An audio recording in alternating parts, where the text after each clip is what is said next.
Assalamualaikum warahmatullahi wabarakatuh. Apa kabar Anda pemirsa Garuda TV? Senang kembali menyapa Anda. Saya Eli, tentunya untuk program Rembuk Surabaya, Surabayaku, Surabayamu, Surabaya kita semua.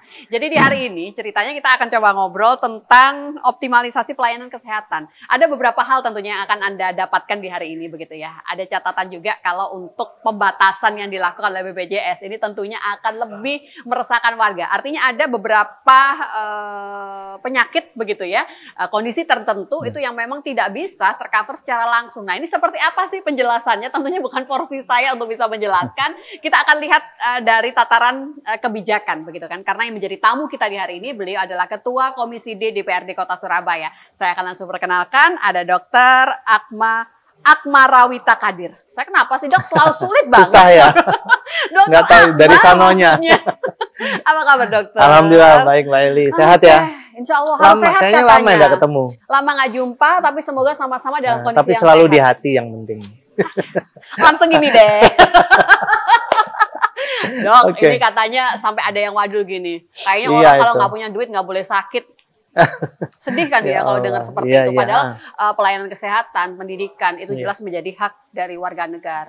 Benar ya Dok? Ada beberapa pembatasan terbaru untuk pelayanan kesehatan. Jadi betul Mbak El. Jadi kita itu punya Undang-Undang Dasar 45.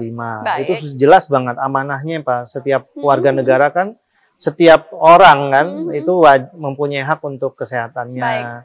Terus kemudian negara mempunyai kewenangan wajib untuk menyediakan fasilitasnya. Baik. Nah, ini harusnya menjadi dasar bagi BPJS supaya betul-betul dalam menerapkan kebijakannya itu ya harus pro rakyat gitu ya. Karena memang di Undang-Undang Dasar memang ya untuk rakyat gitu. Itu jelas hak dasar begitu ya. Hak dasar warga negara. Betul. Begitu, nah, jadi kalau ada kebijakan kemarin, saya nggak tahu dasarnya apa. Nah, itu yang sebenarnya pengen saya tanya. Berarti apa yang melatar belakangi? Bukannya harusnya memang BPJS itu hadir untuk bisa memberikan pelayanan yang optimal begitu kan? Apa dasarnya supaya klaim di rumah sakit tidak terlalu besar, membatasi klaim di rumah sakit, terus memberikan dasarnya memberikan kesempatan puskesmas untuk berubah dari promotif preventif jadi kuratif. Padahal kan fungsi puskesmas kan di undang-undangnya kan hanya promotif preventif, kuratif hanya tambahan saja.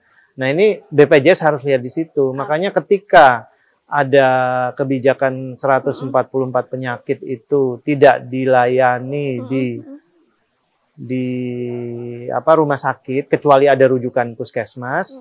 Nah, ini jadi ada rujukan baru dilayanin. Ini jadi pertanyaan buat saya pribadi ya. Baik. Jadi waktu kita tanya alasannya ternyata berdasarkan pada peraturan Konsil Kedokteran Indonesia. Baik. Di mana dokter umum harus bisa menyelesaikan 144 penyakit tanpa dirujuk. Nah, ini juga salah kaprah menurut saya. Kenapa seperti itu? Kalau versinya Dokter Akma gimana nih? Saya sedang mempelajari juga. Berarti ada 144 penyakit itu yang tidak bisa dilayani di rumah sakit, tapi hanya vaskes tingkat pertama. Iya, puskesmas kan, atau klinik ya, klinik tingkat pertama. Apa semua puskesmas memadai Dok untuk bisa memberikan pelayanan itu? Di rumah sakit dari 63 yang ada, yang buka 24 jam cuma 24. Bayangin. Berarti kan hampir separohnya. Jadi orang yang sakit yang jauh dari yang buka 24 jam, dia harus tidak mampu. Kalau mungkin mampu aman ya, dia bayar umum toh di rumah sakit. Tapi yang tidak mampu, dia akan menahan sakitnya itu. Sampai keesokan hari. Ini kan melanggar hak asasi manusia. Nah, jadi gini ya, jadi 144 penyakit yang berdasarkan Konsil Kedokteran itu karena saya dokter, jadi saya tahu bahwa itu untuk lulusan kedokteran. Jadi orang yang mau lulus dokter itu harus mampu menyelesaikan 140 penyakit secara mandiri. Nah, kalau dia cuma bisa 143 misalnya, saya kurangi 1, maka dia belum bisa dikatakan lulus jadi dokter gitu.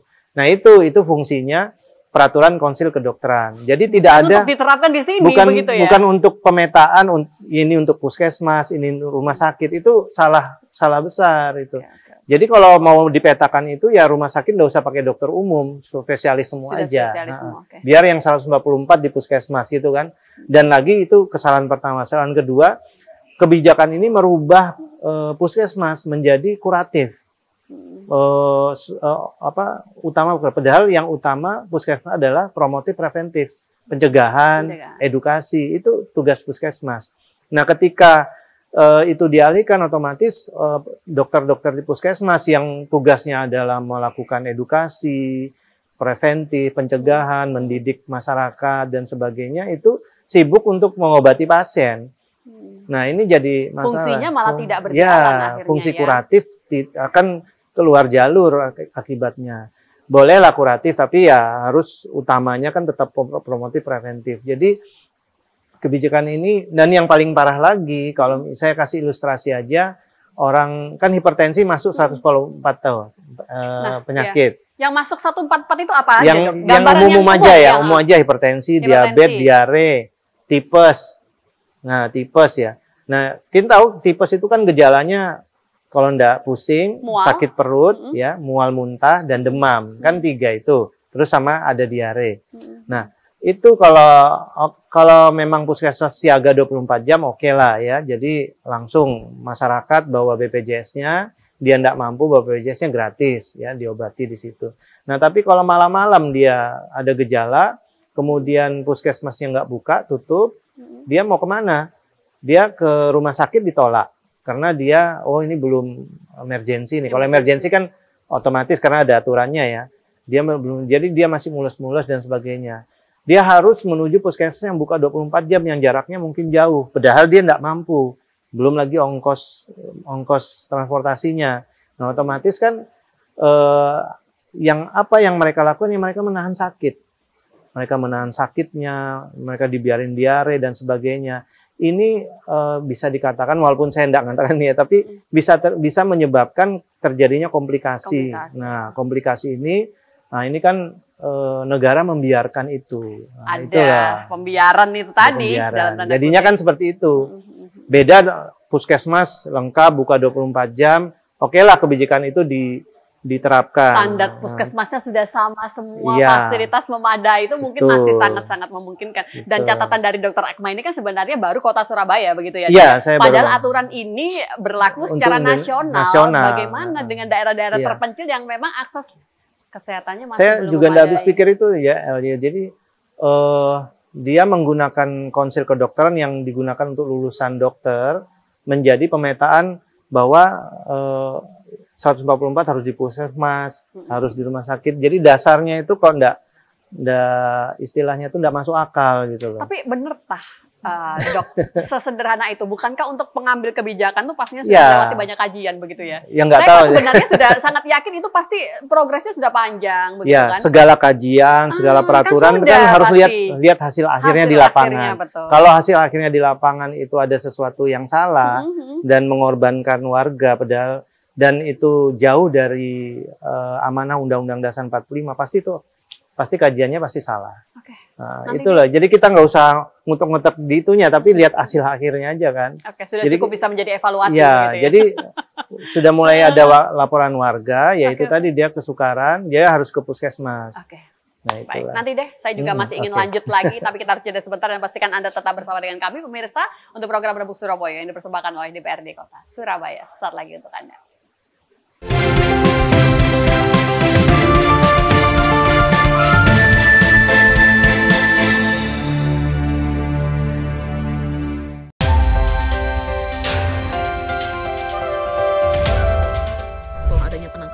Berbagai peristiwa penting terjadi sepanjang hari.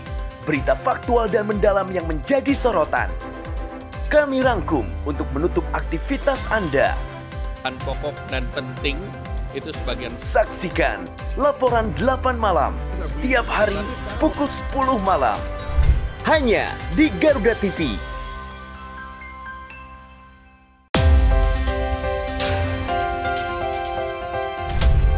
Kolaborasi teknologi canggih di medan pertahanan negeri dengan pesawat tempur dan perang elektronika. Dalam informasi dunia militer di garda terdepan.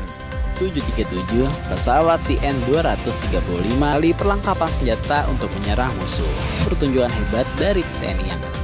Garda dunia setiap hari hanya di Garuda TV.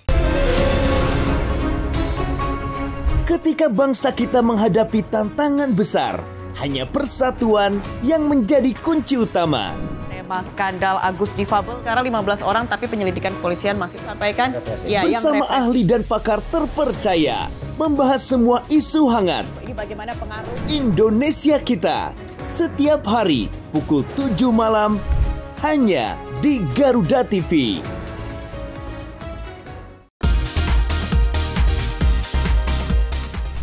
Sajian informatif mengenai ragam fakta unik dari seluruh penjuru dunia. Mengulas berbagai fenomena menarik dan langka yang kaya akan wawasan. Pengetahuan dan humaniora, Oxford University awalnya justru dibuat karena desainnya yang transparan, para pengunjung yang menginap di sana. Info Miss Wow hanya di Garuda TV.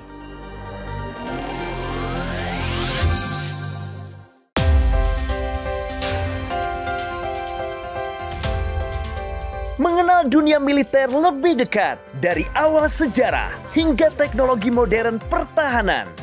Desain dan operasi baru menggunakan peralatan anti-submarine warfare atau ASW, radio dan radar. Di medan pertahanan negeri dalam informasi dunia militer. In Militer, setiap hari hanya di Garuda TV.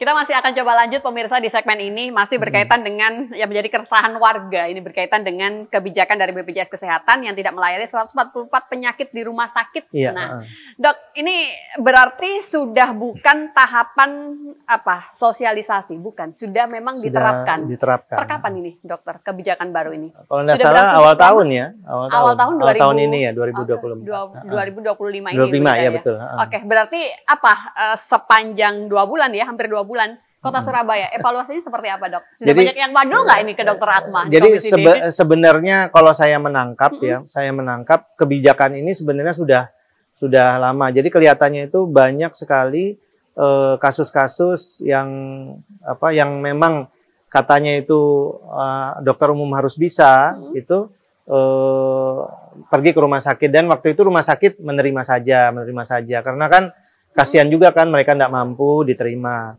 Nah, tapi mungkin ya kalau menurut saya pribadi, kemudian rumah sakit itu tidak terklaim. Nah, akhirnya dia BPJS cari pembenaran. Nah, pembenarannya apa? Gitu ya. Akhirnya membuat suatu kebijakan itu tadi baru ditegakkan, cari-cari alasan. Oh, ternyata nih ada nih Konsil Kedokteran Indonesia yang digunakan lulusan dokter di kampus-kampus gunaan itu di Fakultas Kedokteran. Jadi Fakultas Kedokteran ada level 4 namanya, level 4A ya 144 penyakit itu. Jadi kalau dokter nggak bisa 140 penyakit, nggak lulus dia. Nah, itu dipakai BPJS kan nggak make sense itu ya. Nah, ini jadi mungkin ini sudah lama karena klaimnya rumah sakit itu kok tambah lama tambah banyak. BPJS akhirnya melakukan manajemen klaim. Manajemen klaim itu dia berusaha ya mirip-mirip, saya nggak katakan mirip asuransi, tapi ya arahnya jadi ke sana. Jadi mengeluarkan beban biaya sekecil-kecilnya supaya irit gitu. Nah, ini kan sudah mulai tidak benar. Dokter Akmal, dari segi Dewan, jenengan duduk di Komisi D yang tentunya bisa membuat beragam kajian begitu kan, kebijakan baru. Dan dokter sebagai seorang dokter melihat kondisi real yang seperti ini gimana, Dok ini? Ya, jadi melihat kondisi real. Saya melihat kelihatannya BPJS ini entah gimana kok agak kewalahan untuk membayarkan klaim di rumah sakit ya. Memang mungkin Surabaya tidak seraba kelihatan ya, tapi nanti kita mau undang itu rumah sakit semua se-Surabaya dengan perwakilannya itu melihat bagaimana sih klaim BPJS seperti ini, karena ada beberapa rumah sakit yang tidak mau ikut sampai sekarang nih, tidak mau ikut kerjasama dengan BPJS. Nah, ya, jadi beberapa alasan itu iya, ya. Nah, dan sudah mulai ada, kalau dihitung ya, karena saya bisa ngitung RSUD ya, karena saya sering koordinasi dengan RSUD. Ternyata RSUD itu klaimnya selalu merugi. Jadi dia misalnya mengklaimkan, nih contoh aja ya kasar, misalnya mengklaimkan 300 juta ke BPJS seluruh di bulan ini. Nah, ternyata yang BPJS bayarkan cuma 250 juta. Ini faktor contoh. apa yang seperti itu? Yang bisa perbedaan selisih harga. Selisih harga daripada yang dipatenkan oleh BPJS melalui inasi bisnis itu di SK-kan menteri. Jadi ada patokan nih, ring jantung sekian, ini sekian. Obat ini harganya sekian, lab ini harganya sekian, sudah ada harga-harganya. Nah, itu ternyata di rumah sakit tidak sesuai, harganya malah lebih tinggi. Nah, kalau swasta kan otomatis sudah muring-muring tuh. Akibatnya apa? Alasan aja swasta. Ini labnya ndak ada dan sebagainya. Tapi kalau RSUD kan mau ndak mau harus melakukan. Karena kalau ndak disemprot sama dewannya. Akhirnya. Dan kerugian itu akumulasi terus. Betul. Begitu ya, Dok, ya. Jadi kalau saya lihat tahun kemarin tuh Suwandi itu ya, ini contoh aja Suwandi, belum BDH itu ruginya hampir 160 juta. Iya, 160 juta. Lupa saya juta apa miliar ya, kayaknya miliar ya kayaknya ya. 160 miliar. Tahun ya? 1 tahun. Nah, miliar. Nah, makanya ini kok anu ya, sampai seperti ini kondisinya. Dan akhirnya apakah karena kalau BPJS kan terpusat ya, apa karena banyak rumah sakit yang nakal sehingga dia menguatkan audit bagus ya kuat, tapi ya harus juga sesuai dengan yang ada di lapangan saat itu. Makanya paten biaya atau inasi bijis yang sudah di-SK-kan Menteri Kesehatan itu harusnya menurut saya harus dievaluasi per 6 bulan atau minimal per 3 bulan. Jadi dilihat karena harga itu kan setiap bulannya ada perubahan fluktuatif. Nah, ketika harga suatu alat, misalnya alat jantung yang di cover BPJS itu fluktuatif, harusnya inasi bijis yang mematok biaya-biaya itu harusnya pakai range. Jadi berapa sampai berapa. Jadi begitu ada sedikit perubahan tidak berdampak pada kerugian di rumah sakit ya. itu. Begitu. Sekarang ini sudah ada tanda-tanda bahwa mereka ketakutan, khususnya rumah sakit swasta, dia takut kalau misalnya merugi. Nah, itu takut sekali. Akibatnya apa? Muncullah tadi itu yang dulu pernah ada kasus 3 hari dipulangkan, nanti suruh masuk lagi. Kemudian belum sembuh, udah 5 hari belum sembuh, dipulangkan lagi. Kasus seperti itu. Kemudian ada yang akhirnya memanipulasi. Karena itu tadi, karena mereka itu rugi. Yang akhirnya dijadikan pembenar ya. Iya. Mereka yang memang juga butuh untuk bisa terus survive, begitu kan. Tapi kembali lagi, tidak ada pembenar apapun kalau sudah berkaitan dengan layanan kesehatan sebenarnya kalau dari segi masyarakat, begitu ya, Dokter jadi, Akma ya. Saya rasa di samping memang rumah sakit yang nakal kita kita tindak juga, tidak boleh ada lagi klinik fiktif, rumah sakit fiktif sehingga menyebabkan BPJS membayar fiktif ya kan. Itu harusnya dipidanakan aja itu biar jadi efek jera.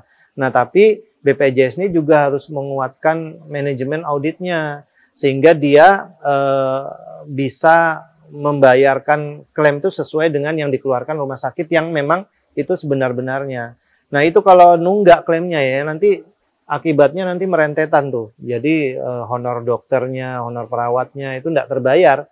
Nanti lama-lama semangat dokternya hilang. Akibatnya apa? Pelayanannya juga turun. berkurang. Nah, ini kan jadi efek dominonya seperti itu. Jadi wah ini kita di DPR Surabaya berkali-kali memang koordinasi dengan BPJS. Memang alasannya itu peraturan pusat. Nah, ini kami akan memanggil lagi, insya Allah minggu depan itu seluruh rumah sakit, perwakilan, kemudian RSUD, kemudian BPJS, Dinas Kesehatan, dan pemangku terkait ya dengan klinik-klinik dan swasta maupun puskesmas. Itu akan kita duduk bersama, masalahnya itu kita kumpulkan, kemudian kita carikan solusi, kemudian solusi ini akan kita suarakan, kirimkan ke teman-teman DPR RI. Nah, berarti tetap kalau solusi dalam skala kota itu sangat tidak memungkinkan. Iya, karena BPJS ini dia terpusat, karena dia berdasarkan aturan pusat. Jadi kalau mau rubah peraturan pusat, kita harus lewat teman-teman di DPR RI. Nah, di DPR RI nanti akan memanggil BPJS pusat untuk merubah kebijakannya. Seperti itu. Baik. Dan memanggil Menteri Kesehatan juga. Jadi untuk nih loh, Undang-Undang 45 ya amanahnya. Masa MBG aja makan bersih gratis mau efisiensinya 300 triliun, ya kesehatan juga sama, karena kan pendidikan kesehatan tuh undang-undangnya El. Jadi saya kadang-kadang diperhatikan, kesehatannya dilalaikan. Iya, kadang-kadang saya juga bingung dan sedih ya. Jadi harusnya 300 triliun itu kalau misalnya makan bersih gratis biar dia sehat stuntingnya, tapi nanti penyakit-penyakitnya juga diperhatikan untuk efisiensi itu, anggarannya masukin situ juga. Nanti dokter kita akan coba lanjut kembali, kita akan coba tarik begitu ya.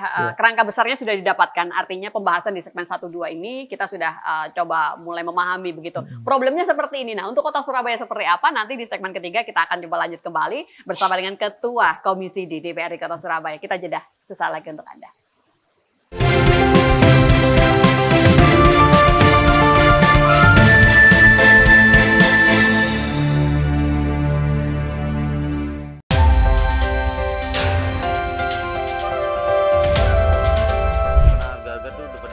Update kasus dan isu terhangat langsung dari lapangan. Bareskrim Polri berhasil menggagal 6 partai oposisi Korea. Faktual, padat dan akurat. Ikuti setiap perkembangan di laporan 8 petang setiap hari pukul 6 sore. Live di Garuda TV.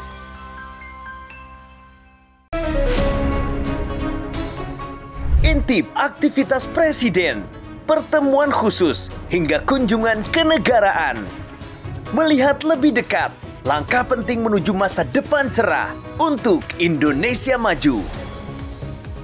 Jadilah saksi setiap langkah strategis dalam Jendela Istana. Setiap hari pukul 8:30 malam hanya di Garuda TV. Pasola pun dapat dilaksanakan.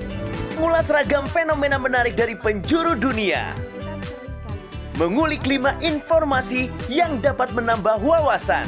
Dan 5 aksi viral ada di sini. Tunggu mangsanya, udang mantis juga biasa kan kalau saat ini kecantikan wanita Korea yang cukup besar. Kabarnya viral. Hanya di Garuda TV.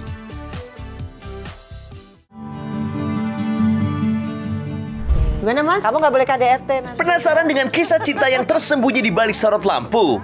Cari tahu perjalanan spiritual yang akan mengubah pandangan tentang cinta kita. Amin. Bersama Tias Mirasih dan konsultan spiritual cinta yang akan mengungkap rahasia cinta para bintang ternama di Kita dan Cinta.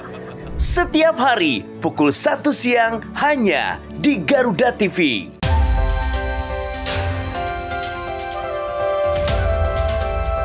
Yang pertama dan paling hangat, informasi yang menemani Anda memulai ragam aktivitas. Jadikan pagi Anda lebih berarti dengan kabar terkini. Laporan 8 pagi, setiap hari pukul 6 pagi, hanya di Garuda TV.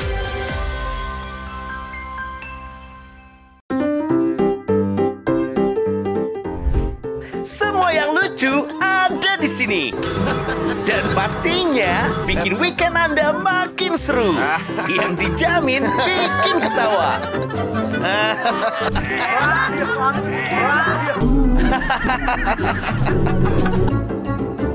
Saksikan Mau Ketawa Takut Dosa hanya di Garuda TV.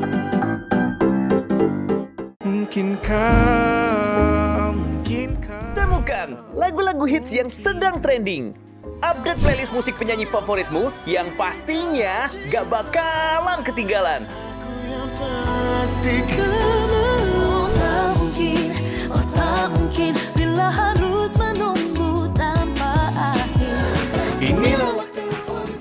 Musik trending Senin sampai dengan Jumat.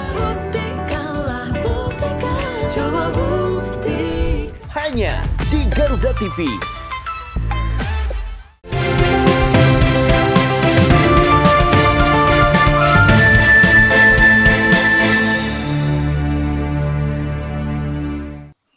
Terima kasih pemirsa Anda yang masih bersama dengan kami untuk program yang dipersembahkan oleh DPRD Kota Surabaya. Dr. Akmal masih membersamai kita, sangat luar biasa Dok. Informasinya ini sebagai gambaran inilah kondisi yang ada begitu betul. Kan ya.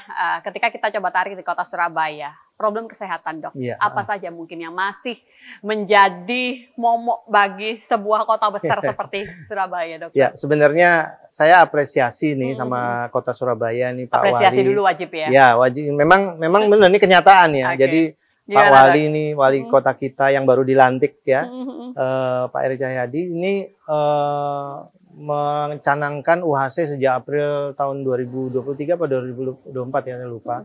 Ya 2023 ya, pasca COVID itu ya. Nah ini UHC ini betul-betul membantu dan disambut oleh warga Kota Surabaya. Jadi BPJS itu kan ada non PBI dan PBI. PBI ini kan yang dibayari oleh pemerintah. Gratis. Dulunya kan fakir miskin sama orang yang tidak mampu, itu PBI. Nah yang non PBI ini yang orang yang mandiri itu ya. Nah sekarang ada perubahan aturan. Jadi walaupun mampu, asal kelas 3, mau kelas 3 itu bisa tetap dibayarkan oleh pemerintah APBD. Nah ini kan suatu apresiasi yang tinggi buat Kota Surabaya, karena warga Kota Surabaya dijamin kesehatannya. Jadi yang punya KTP Surabaya, BPJS-nya aktifnya juga gampang kan, lewat puskesmas bisa, lewat kelurahan bisa, dia aktif. Kemudian dia kalau sakit ke puskesmas gratis, ke rumah sakit gratis. Nah muncullah kebijakan ini tadi ya kemarin yang 104. Tapi mau tidak mau itu kan kebijakan BPJS.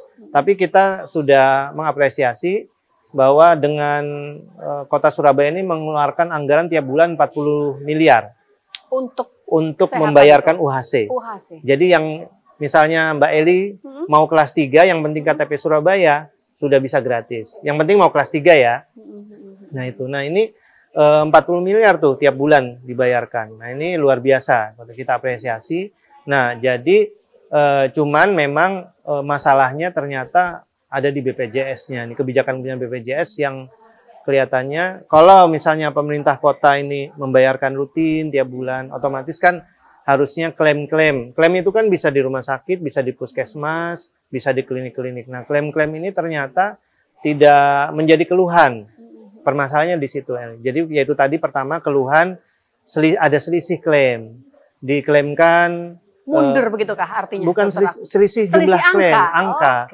Diklaimkan oleh rumah sakit 300 juta, dibayarkan 250 juta. Bahkan ada yang sampai 100 juta selisihnya dengan alasan-alasan sendiri-sendiri. Mereka biasanya komunikasi sih, ada komunikasi kenapa kok klaim saya diturunkan. Oh ternyata ini ternyata bisa dinaikin lagi. Ada komunikasi. Nah tapi itu tidak bisa serta-merta diklaim 300 juta, dibayarkan 300 juta. Itu jadi masalah. Dan ini terjadi juga di puskesmas. Puskesmas itu sistemnya kapitasi kan. Misalnya satu puskesmas di puskesmas A, itu kapitasi warganya 20.000 orang. Nah harusnya kalau sistem kapitasi berbasis kinerja, namanya KBK ya. Jadi pasien-pasien nanti yang membayar itu nanti diklaimkan seluruhnya oleh BPJS nih. Tetapi tidak semudah itu. Ternyata BPJS mengklaimkannya kadang-kadang di bawah jumlah kapitasi yang sudah berobat. Jadi ini jadi masalah. Jadi biasanya permasalahannya itu. Jadi ini yang dari dulu. Dan ini ditambah dengan 144 ini, begitu ya? Tambah. Tapi ada nggak kalau 144 itu korbannya itu di warga sih. Ke warga ya? Kalau yang klaim-klaim itu memang. Ke rumah sakit. Jadi semangat pelayanannya yang nanti bisa menurun. Banyak sekali dokter-dokter rumah sakit yang tidak mau bekerja sama dengan puskesmas. Ya karena faktor itu tadi. Ya itu dokter-dokternya yang tidak mau katanya. Karena ya itu tadi. Takut nanti tidak dibayar, klaimnya nanti nagih sekian di bawah standar dan sebagainya. Sebenarnya masalahnya klasik, ya itu aja. Jadi kalau dari dulu kenapa ketika dikatakan problemnya itu klasik, tapi titik temu dan solusinya masih belum didapatkan, Dokter Akmal? Saya heran. Jadi dengan 200 juta warga seluruh Indonesia, BPJS itu selalu merugi terus. Nah itu dia. Laporannya merugi terus. Nah kan, ya bingung juga ya, kok bisa sampai merugi kayak gitu. Jadi apakah dia banyak yang klaim-klaimnya itu banyak yang miss.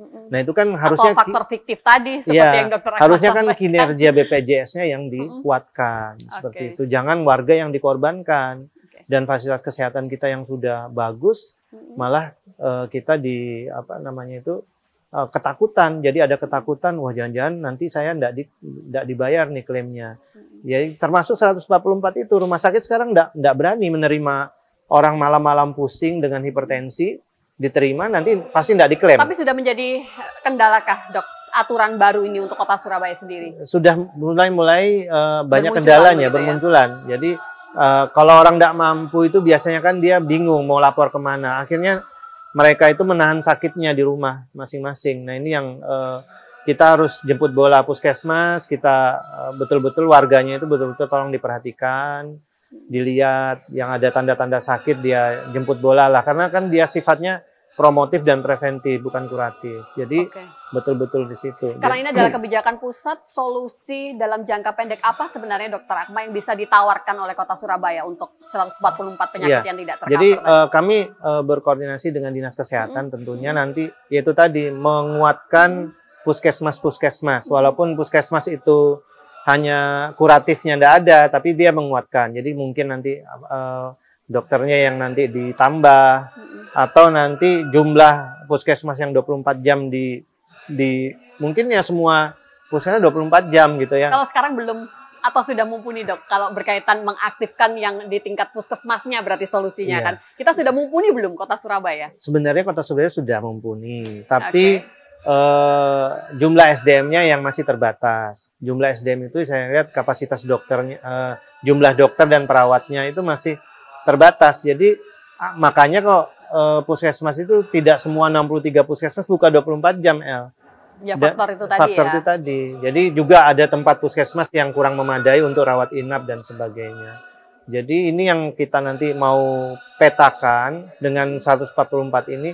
Tapi sambil jalan kita juga nanti akan ngirim surat ke DPR RI agar supaya kasus ini ditinjau ulang lah. Jadi ada fleksibilitas untuk warga-warga, untuk kota-kota, khususnya Kota Surabaya yang memang fasilitas puskesmasnya masih tidak memenuhi misalnya buka 24 jam semuanya. Kalau COVID kan dulu pernah tuh kita apresiasi Pak Wali Kota untuk puskesmas seluruhnya buka 24 jam waktu zamannya COVID ya. Tapi sekarang kan sudah kembali normal semua. Nah ini yang kasus itu contoh kasus yang dia tidak mampu, tidak bisa berobat umum di rumah sakit, kasusnya misalnya diare, dan dia mau ke puskesmas 24 jam jauh, tidak ada uang transport, sehingga dia terkomplikasi. Misalnya diare, dia akhirnya semalaman diare terus, akhirnya jadi shock. Nah, shock itu kan bisa bahaya, bisa meninggal. Nah, masa rumah sakit harus nunggu shock dulu? Baru kalau shock, kalau sudah masuk diare dengan shock, biasanya sudah masuk emergensi. Rumah sakit pasti nerima itu. Aduh, nah itu kan sedih banget. Ya kembali seperti statementnya Dokter Akmal. Berarti kan gini, jadi yang kalau dari kacamata dokter itu melanggar hak asasi manusia tadi ya. Jadi sisi hak kesehatannya itu yang dibatasi. Oke, nanti kita akan coba lanjut, Dokter. Masih ada banyak hal. Kalau bicara soal kesehatan tuh pasti nggak akan berhenti deh. Nanti kita akan coba lanjut kembali. Kita jeda sebentar dan pastikan Anda tetap bersama dengan kami.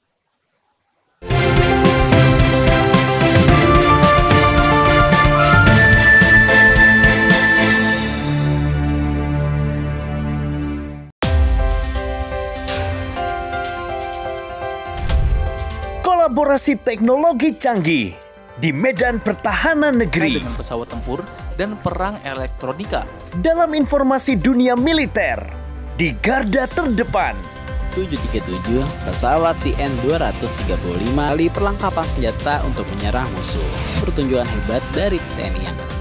Garda dunia setiap hari hanya di Garuda TV. Intip aktivitas presiden, pertemuan khusus, hingga kunjungan kenegaraan. Melihat lebih dekat, langkah penting menuju masa depan cerah untuk Indonesia maju. Jadilah saksi setiap langkah strategis dalam Jendela Istana. Setiap hari pukul 8:30 malam, hanya di Garuda TV.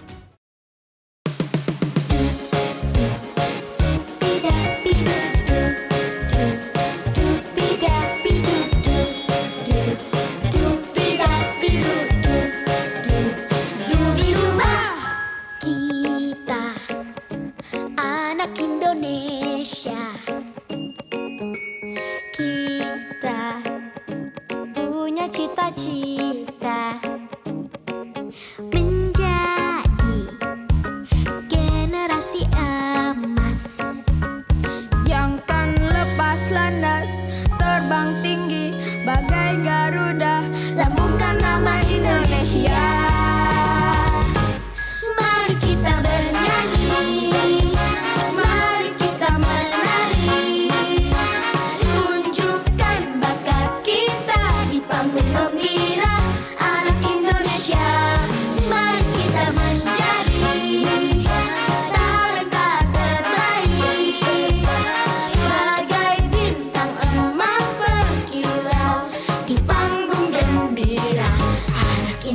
Indonesia.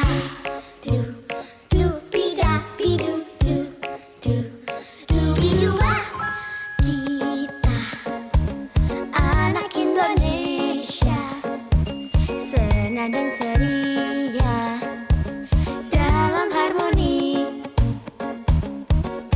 menjadi generasi emas yang kan lepas landas, terbang tinggi bagai Garuda, lambungkan nama Indonesia. Mari kita bernyanyi, mari kita menari, tunjukkan bakat kita di panggung gembira anak Indonesia. Mari kita menjadi talenta terbaik, bagai bintang emas berkilau di panggung gembira anak Indonesia. Shina, Shina, aku juga mau perform dong. Perform apa, Sky? Aku bisa menari, aku bisa bernyanyi, aku bisa menjadi talenta terbaik. Mari kita bernyanyi, mari kita menari, tunjukkan bakat kita di panggung gembira anak Indonesia. Mari kita menjadi Talenta terbaik, bagai bintang emas berkilau di panggung gembira anak Indonesia.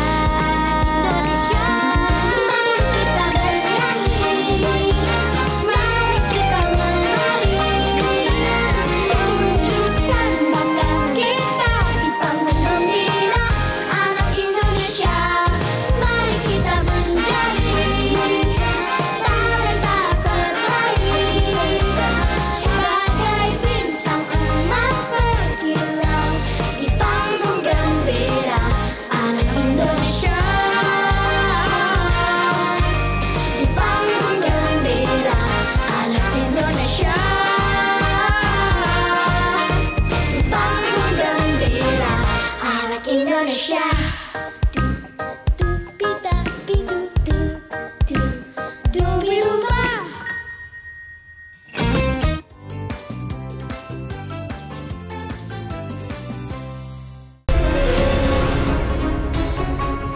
Ketika bangsa kita menghadapi tantangan besar, hanya persatuan yang menjadi kunci utama.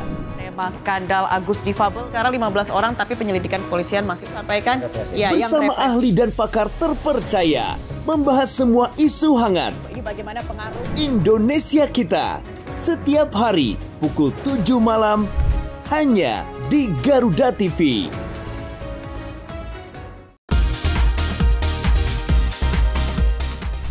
Sajian informatif mengenai ragam fakta unik dari seluruh penjuru dunia. Mengulas berbagai fenomena menarik dan langka yang kaya akan wawasan. Pengetahuan dan humaniora, Oxford University awalnya justru dibuat karena desainnya yang transparan, para pengunjung yang menginap di sana. Info Miss Wow hanya di Garuda TV.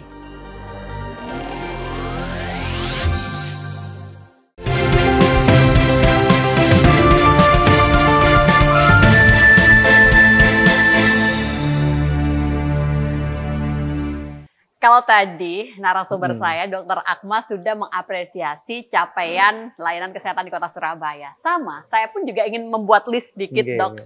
Saya sebagai warga Surabaya Timur itu cukup bangga begitu kan dengan hadirnya sebuah rumah sakit RSUD baru begitu ya, Dok. Iya, di wilayah Surabaya Timur. Ya. Cuman setiap kali saya melewati wilayah itu kok masih sepi ya, Dok. Apakah sebenarnya operasi jangan lihat belum? sepinya, megah kan?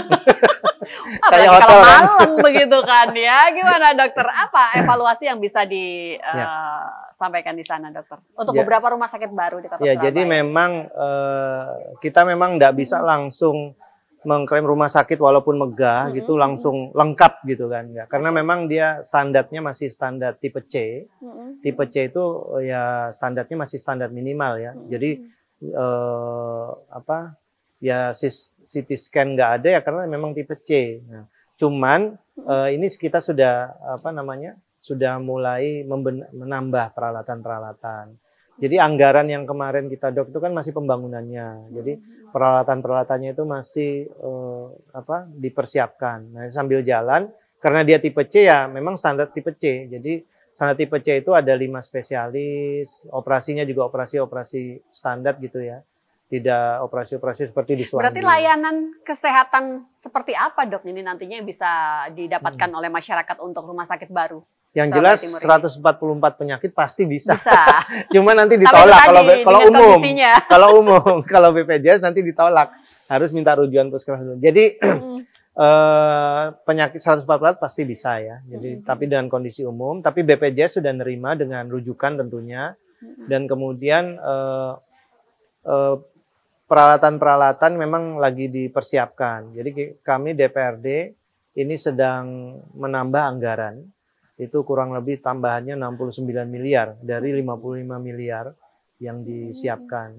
Nah, jadi dengan adanya itu kita nambah nanti ada USG, CT scan, alat-alat ronsen yang canggih ya, kemudian alat yang kalau ada batu ginjal cukup dengan sinar dan sebagainya itu kita siapkan semua. Jadi memang khusus untuk warga Kota Surabaya ya. Jadi harapannya jadi nanti tahun ini mudah-mudahan ya pertengahan atau akhir itu nanti tidak ada lagi antrian-antrian yang ada di Suwandi maupun BDH. Orang sekarang kan yang Surabaya Timur larinya ke Suwandi tuh paling banyak ya. BDH juga ada tapi enggak jauh. Nah, nanti di Suwandi itu antri loh ya. Jadi yang BPJS tentunya. Kalau umum langsung sih. Nah, kalau BPJS itu diantri dulu kamarnya.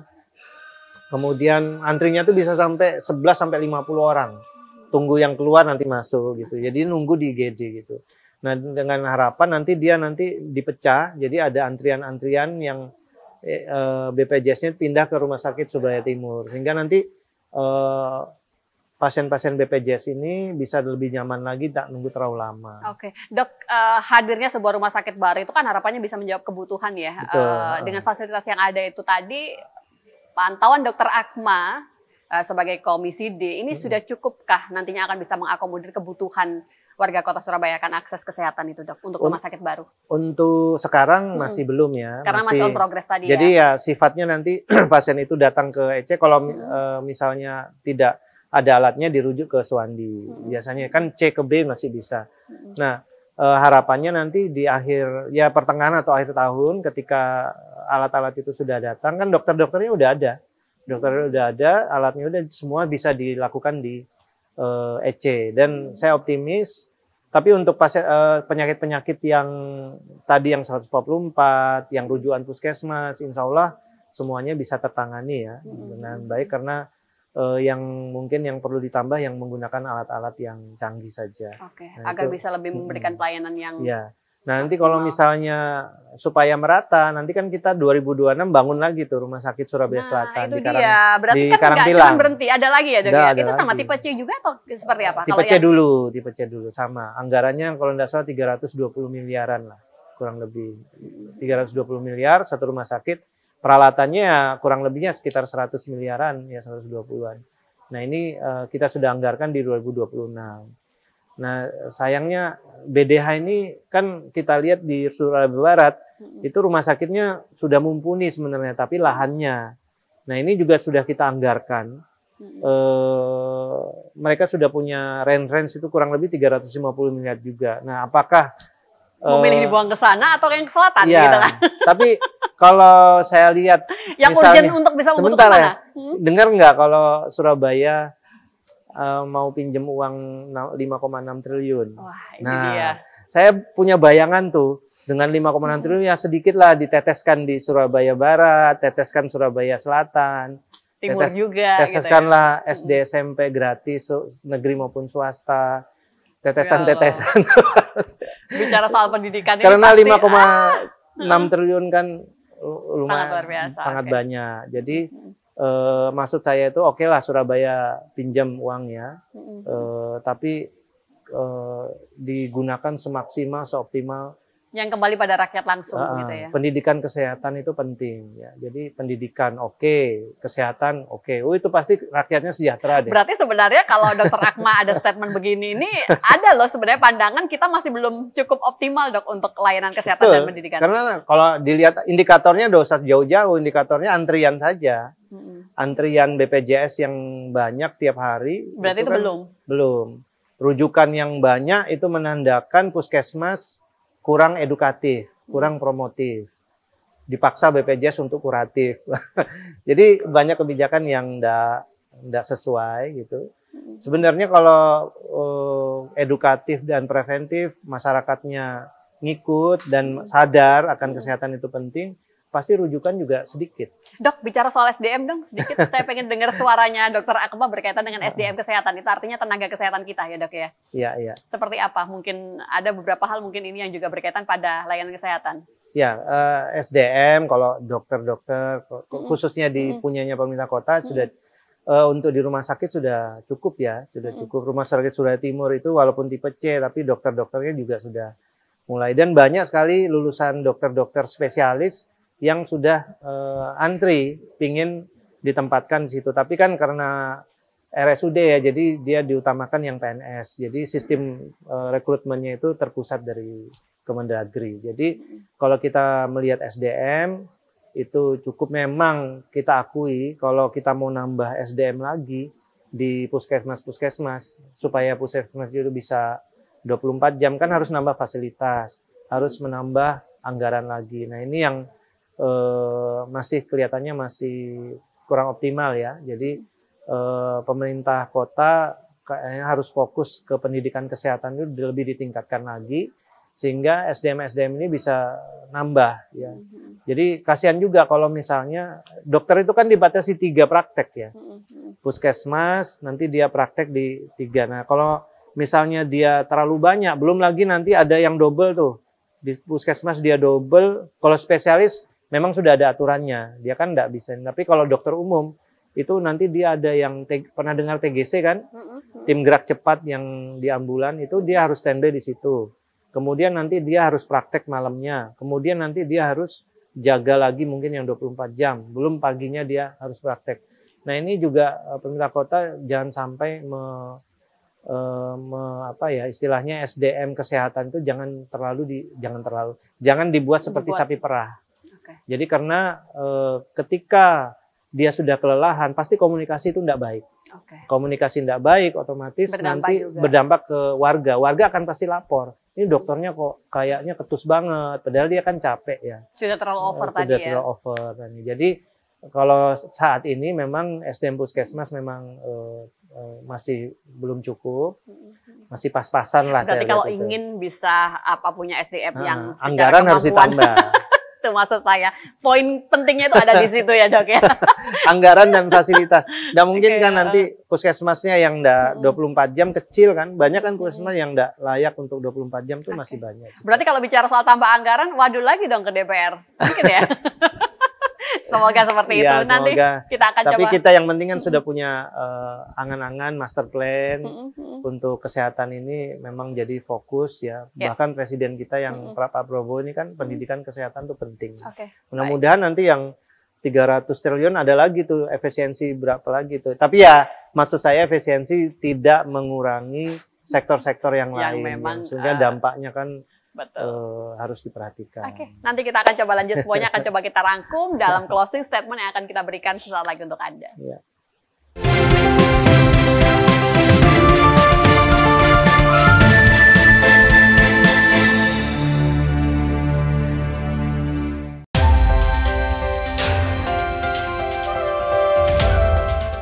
Adanya penangkapan tersangka. Berbagai peristiwa penting terjadi sepanjang hari.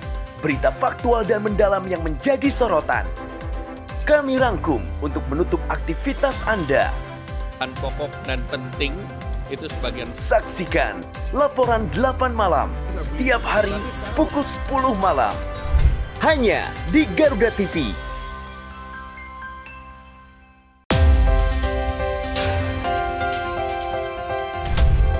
Kolaborasi teknologi canggih di medan pertahanan negeri. Dengan pesawat tempur dan perang elektronika. dalam informasi dunia militer di garda terdepan. 737 pesawat CN-235 kali perlengkapan senjata untuk menyerang musuh. Pertunjukan hebat dari TNI Angkatan. Garda Dunia setiap hari hanya di Garuda TV. Ketika bangsa kita menghadapi tantangan besar, hanya persatuan yang menjadi kunci utama. Tema skandal Agus difabel. Sekarang 15 orang, tapi penyelidikan kepolisian masih sampaikan. Ya, bersama ahli dan pakar terpercaya, membahas semua isu hangat. Ini bagaimana pengaruh Indonesia kita setiap hari pukul 7 malam hanya di Garuda TV.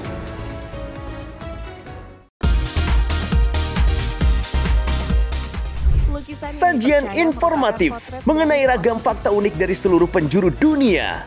Mengulas berbagai fenomena menarik dan langka yang kaya akan wawasan. Pengetahuan dan humaniora, Oxford University awalnya justru dibuat karena desainnya yang transparan, para pengunjung yang menginap di sana. Info Miss Wow hanya di Garuda TV.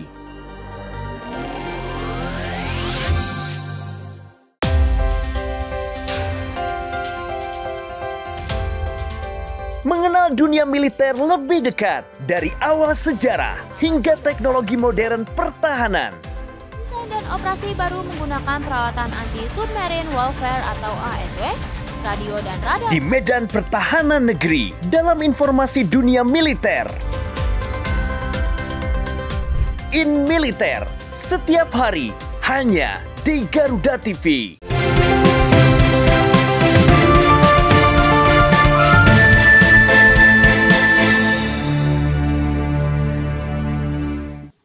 Dan di closing statement kali ini kita akan mendengarkan secara langsung begitu ya Ketua Komisi D DPRD Kota Surabaya seperti apa Dr. Akmal berkaitan dengan tema kita di hari ini. Tentunya tidak hanya untuk seluruh masyarakat di Kota Surabaya, tapi juga untuk pemerintah Kota Surabaya. Monggo silakan Dr. Akmal. Jadi khusus di Surabaya ya, jadi memang kita apresiasi. Jadi sudah ada jargon tuh dulu Pak Wali bahwa satu KTP bisa berobat gratis semua, dan itu memang terbukti dengan adanya UHC ya. Tapi memang di sisi lain kita tetap harus jangan lengah, jadi harus betul-betul mempertahankan dan meningkatkan optimalisasi pelayanan. Contohnya banyak masih kasus pelayanan BPJS yang memang harus dikoordinasikan dengan peraturan BPJS ya. Kemudian juga untuk Dinas Kesehatan Kota, jadi betul-betul harus mengoptimalkan pelayanan.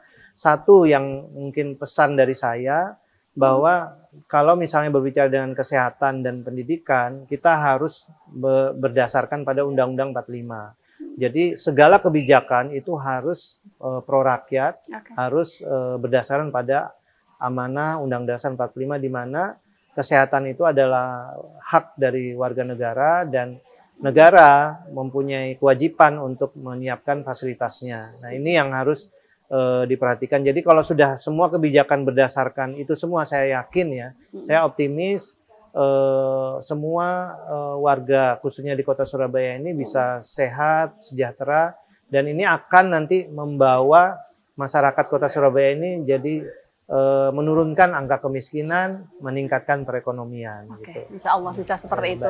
Terima kasih, amin. Dr. Akmal. Selamat kembali bertugas. Kita berdoa bersama deh. Semoga begitu ya. Terima kasih sudah sangat menginspirasi di hari ini. Begitu ya. Semoga apa yang kita perbincangkan pemirsa ini bisa memberikan manfaat untuk kita bersama. Saya Eli, pamit undur diri. Wassalamualaikum warahmatullahi wabarakatuh. Waalaikumsalam. Terima kasih. Thank you.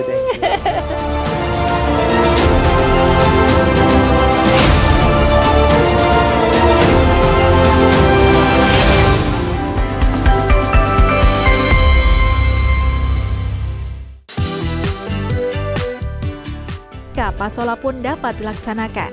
Mengulas ragam fenomena menarik dari penjuru dunia.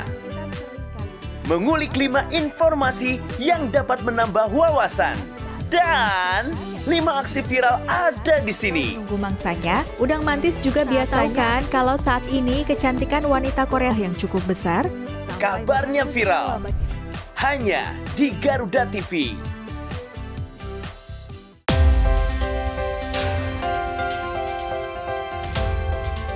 Mengenal dunia militer lebih dekat dari awal sejarah hingga teknologi modern pertahanan. Desain dan operasi baru menggunakan peralatan anti-submarine warfare atau ASW, radio dan radar. Di medan pertahanan negeri, dalam informasi dunia militer.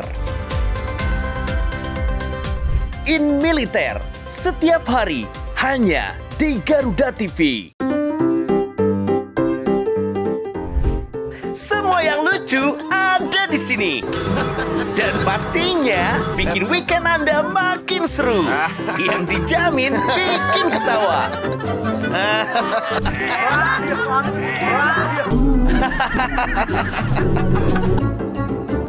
Saksikan, mau ketawa takut dosa. Hanya di Garuda TV.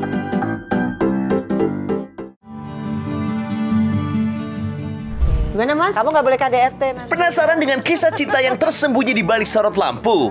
Cari tahu perjalanan spiritual yang akan mengubah pandangan tentang cinta kita. Amin. Bersama Tias Mirasih dan konsultan spiritual cinta yang akan mengungkap rahasia cinta para bintang ternama di Kita dan Cinta. Setiap hari pukul 1 siang hanya di Garuda TV. Yang baru di Garuda TV. Resep rahasia di balik sajian menarik, masakan Nusantara dan internasional. Untuk menambah resep hidangan di rumah Anda.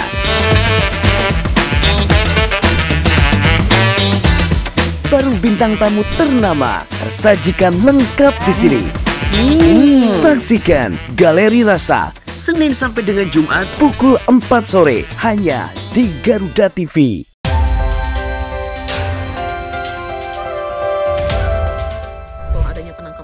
Berbagai peristiwa penting terjadi sepanjang hari. Berita faktual dan mendalam yang menjadi sorotan. Kami rangkum untuk menutup aktivitas Anda. Pokok dan penting itu sebagian. Saksikan laporan 8 malam setiap hari pukul 10 malam. Hanya di Garuda TV.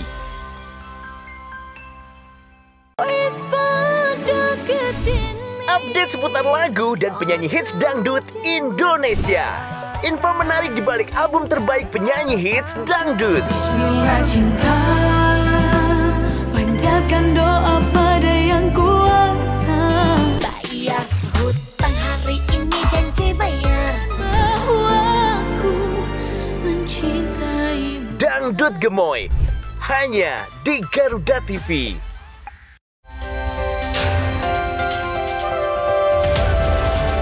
Jelajah rahasia yang belum terungkap seputar teknologi militer. 2007 dan melakukan penerbangan pertamanya. Amerika Serikat pada Juni.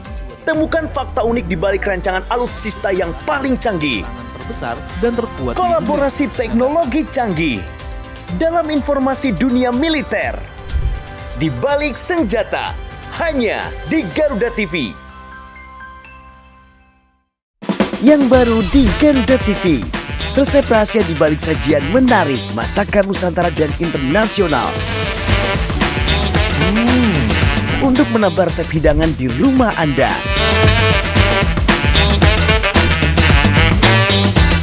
Baru bintang tamu ternama tersajikan lengkap di sini. Saksikan Galeri Rasa Senin sampai dengan Jumat pukul 4 sore hanya di Garuda TV.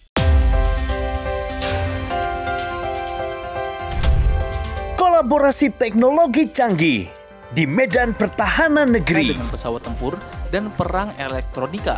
Dalam informasi dunia militer di garda terdepan. 737 pesawat CN-235 kali perlengkapan senjata untuk menyerang musuh. Pertunjukan hebat dari TNI Angkatan. Garda dunia setiap hari hanya di Garuda TV.